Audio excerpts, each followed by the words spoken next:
రాజేందర్ గారికి, సురేందర్ గారికి, మండల పార్టీ అధ్యక్షులకు, పెద్దవాళ్ళందరికీ పేరు పేరున మీడియా మిత్రులందరికీ నమస్కారాలు. మనందరికీ తెలుసు, తెలంగాణ రాష్ట్రం ఏర్పడ్డ తరువాత ఉమ్మడి ఖమ్మం జిల్లా సస్యశ్యామలం కావాలి అనేటటువంటి ఉద్దేశంతో మరి ఇక్కడ రోళ్లపాడు అనే ప్రాంతాన్ని ఆనాడు రిజర్వాయర్గా ప్రకటిస్తూ స్వయంగా శంకుస్థాపన చేసినటువంటి స్థలం ఇది. మరి ఆనాడు ప్రభుత్వంలో మరి మంత్రిగా తుమ్మల నాగేశ్వరరావు గారు ఉండే, ఇక్కడ ఎమ్మెల్యేగా కోరం కనకయ్య గారు ఉండే. మరి ఉమ్మడిగా వారిరువురు మంత్రిగా ఎమ్మెల్యేగా ఉన్ననాడు కూడా ఈ ప్రాంత ప్రజలకు అన్యాయం చేస్తూ ఇక్కడ ఉండేటటువంటి ప్రాంత ప్రజలకు జరగాల్సినటువంటి మేలుని ఈరోజు ఇల్లెందు నియోజకవర్గాన్ని పూర్తిగా మరి నీరు రానియకుండా చేస్తూ మొత్తం పాలేరు అంటే ఎక్కడైతే ఆల్రెడీ నీటి వనరులు ఉన్నాయో మళ్ళీ అక్కడే నింపుకునే విధంగా డిజైనింగ్ చేసి ఆనాడు మార్చడం జరిగింది. తరువాత ఆనాడు తొలి ముఖ్యమంత్రి గారు కేసీఆర్ గారిని మరలా ఒప్పించి ఇల్లెందుకు జరుగుతున్నటువంటి ఇబ్బందిని వారికి వివరించి 3,220 కోట్ల రూపాయలతోటి ఇల్లెందు నియోజకవర్గంలోని అన్ని మండలాలు సస్యశ్యామలం అయ్యేటట్టుగా ఈ రోళ్లపాడుని కేంద్రంగా చేసుకొని టేకులపల్లి మండలం మొత్తం కూడాను పచ్చగా విరసిల్లేటట్టుగా మరలా డిపిఆర్ని కూడా మరి అడ్మినిస్ట్రేటివ్ శాంక్షనింగ్ కూడా తీసుకోవడం జరిగింది. ఫైల్ అంతా కూడా 3,220 కోట్ల రూపాయల ఫైలు మరి ఫైనాన్స్ దగ్గర పెండింగ్ ఉండే ఈ లోపల ఎలక్షన్స్ వచ్చినాయి. ఈనాడు కూడా మరలా ఇల్లెందుకు అన్యాయం చేయడానికి మరలా అదే మంత్రి గారు, ఇప్పుడు 3 మంత్రులు ఉన్నారు, మరలా ఇక్కడ ఉన్నటువంటి అదే ఎమ్మెల్యే కోరం కనకయ్య గారు ఉన్నారు. మరొక్కసారి ఇల్లెందు నియోజకవర్గ ప్రజలకు, ఇల్లెందు నియోజకవర్గ ప్రాంతానికి మరలా అన్యాయం చేయబోతున్నారు. ఎట్టి పరిస్థితిలో ఇది సహించబోయేది లేదు.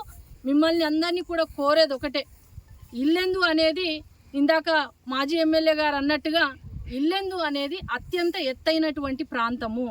మరి ఇక్కడ కనుక నీళ్ళని స్టోర్ చేస్తే కిందకు ఉన్నటువంటి గ్రావిటీ తోటి అన్ని మిగిలిన నియోజకవర్గాలకు కూడా పచ్చగా విరసిల్లేటట్టు పొలాలకు పండించే సాగునీరు అందించేటటువంటి ప్రాంతం. మరి అటువంటి ప్రాంతానికి ఈరోజు ఇల్లెందు చుట్టూరా మరి ఇల్లెందు నియోజకవర్గం మీద నుంచే మళ్ళీ పాలేరుకు, డోర్నకల్కు, మైబాద్కు నీళ్ళు అందుతున్నాయి, కానీ మధ్యలో ఉన్నటువంటి ఇల్లెందుని ఎండగడతా ఉన్నారు. మరి ఏదైతే డిపిఆర్ ఓకే అయ్యి 3,220 కోట్లు బీఆర్ఎస్ గవర్నమెంట్ ఇచ్చిందో అదే మరి ప్రాజెక్ట్ని కొనసాగించే విధంగా, ఎందుకంటే గ్లోబల్ ఏజెన్సీ వాళ్ళు కూడా సర్వే చేయడం జరిగింది. దాదాపుగా 8 కోట్ల రూపాయలతోటి పూర్తి స్థాయిలో ఎక్కడ అటవీ ప్రాంతం ఉంది, ఎక్కడ సింగరేణి రైల్వే ప్రాంతాలు ఉన్నాయో వాటన్నిటిని కూడా సవరిస్తూ పూర్తి స్థాయిలో సర్వే చేయడం జరిగింది. మరి ఆ సర్వే చేసినటువంటి ఆ ప్రాజెక్ట్ని యథావిధంగా కొనసాగించి ఇల్లెందు యావత్తుకు నీరు అందించాల్సిందిగా మేము డిమాండ్ చేస్తూ ఉన్నాము. లేని పక్షంలో మరి అఖిలపక్షం అందరం కలిసి మరి ఉద్యమించడానికి కూడా సిద్ధంగా ఉన్నాము అనేసి హెచ్చరిస్తూ, మరి ఇక్కడ ఉండేటటువంటి ఎమ్మెల్యే ఆనాడు చేతగాని ఎమ్మెల్యేగా మిగిలారు. మరొక్కసారి మీకు అవకాశం ఇక్కడ ప్రజలు అందించినప్పుడు దయచేసి చేతగాని ఎమ్మెల్యేగా మిగలకండి అనేసి మరొక్కసారి మీకు తెలియజేసుకుంటూ, ఇల్లెందు ప్రజల బాగు కోరండి, ఇల్లెందు ప్రజలందరికీ కూడా నీళ్ళు అందించండి. ఆల్రెడీ మరి హాస్పిటల్ కానివ్వండి, మిగిలినవన్నీ కూడా గత 5 సంవత్సరాలుగా జరిగినవన్నీ కూడా మళ్ళీ వెనక్కి వెళ్ళిపోయి ఇక్కడ ప్రాంత ప్రజలకు అందరికీ కూడా అన్యాయం జరుగుతూ ఉంది. దయచేసి వీటన్నిటిని కూడా మరి ప్రభుత్వం దృష్టికి తీసుకువెళ్ళి ఇక్కడ ప్రాంత ప్రజలకు న్యాయం చేయాలి అనేసి మేము డిమాండ్ చేస్తా ఉన్నాం. పీకపోయినటువంటి పరిస్థితి. అందుకని మేము ఇప్పుడు మా డిమాండ్ ఏంటంటే ఇల్లెందు కాన్స్టిట్యున్సీ మొత్తం కూడా ఈ గోదావరి నీళ్ళతోటి సస్యశ్యామలం కావాలని, ఇక్కడికి వచ్చిన తర్వాతనే జిల్లా మొత్తం కూడా ఎటువంటి ఖర్చు లేకుండా ఇప్పుడు మనం చూస్తున్నాం.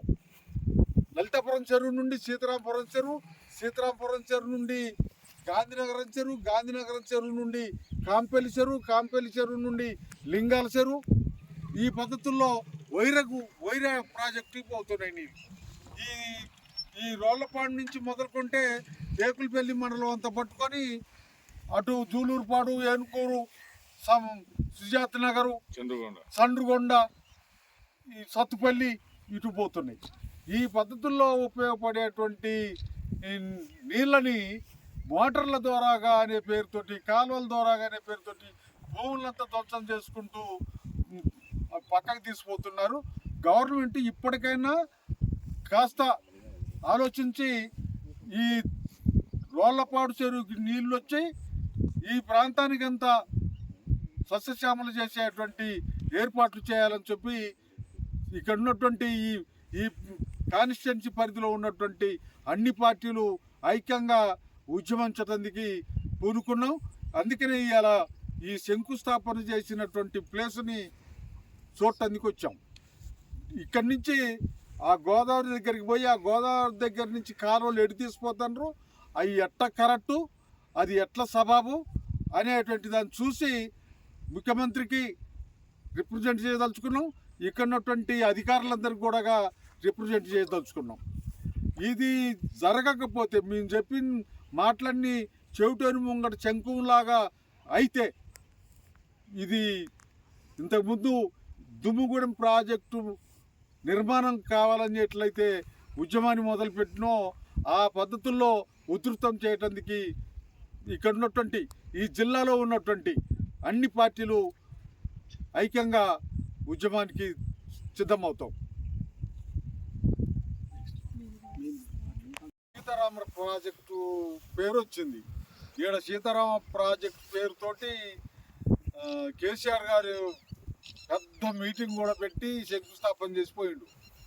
ఆ నీళ్ళని ఇక్కడికి తీసుకొచ్చిన తర్వాత ఈ నుంచి జిల్లాకు మొత్తానికి పారే ఏర్పాట్లు చేయటానికి ప్లాన్ జరిగింది. ఆ ప్లాన్ ప్రకారంగా నైషా ఇవన్నీ అయినాయి. అన్నీ అయిపోయిన తర్వాత లాస్ట్కి వచ్చేటప్పటికి రీడిజైన్ అనేటువంటి పేరుతోటి ఈ నీళ్ళు ఇటు ఆ దుమ్ముగూడెం నీళ్ళు ఇటు రాకుండా మళ్ళా ఆ గోదావరి అమ్మటే ఆంధ్ర ప్రాంతానికి ఉపయోగపడే పద్ధతుల్లో తీసుకుపోతున్నారు. ఆ పద్ధతుల్లో మొన్న తుమ్మల నాగేశ్వరరావు గారు వ్యవసాయ శాఖ మంత్రి మోటార్ లాంచ్ చేయడం కూడా జరిగింది. ఇక్కడ ఉన్నటువంటి ఈ జిల్లాకు సంబంధించి కానీ ఇల్లెందు నియోజకవర్గానికి సంబంధించి కానీ ఎప్పటి నుంచో ఎదురు చూస్తున్నటువంటి ఈ ప్రాజెక్టు నీళ్ళు, ఈ గోదావరి నీళ్ళు ఇటు రాకుండా మళ్ళా గోదావరి అమ్మటే పోతున్నటువంటిది. దానికి సంబంధించినటువంటి రీడిజన్ ఏంటి అనే దానికి వస్తే ఆ మూగమావిడి నుంచి బయ్యారం చెరువుకి తీసుకొస్తారట. ఆ బయ్యారం చెరువుకి ఎట్టొస్తే ఆ మూగమావిడి నీళ్ళు గోదావరి నెత్తి మీద ఉన్నట్టుంది. ఈడి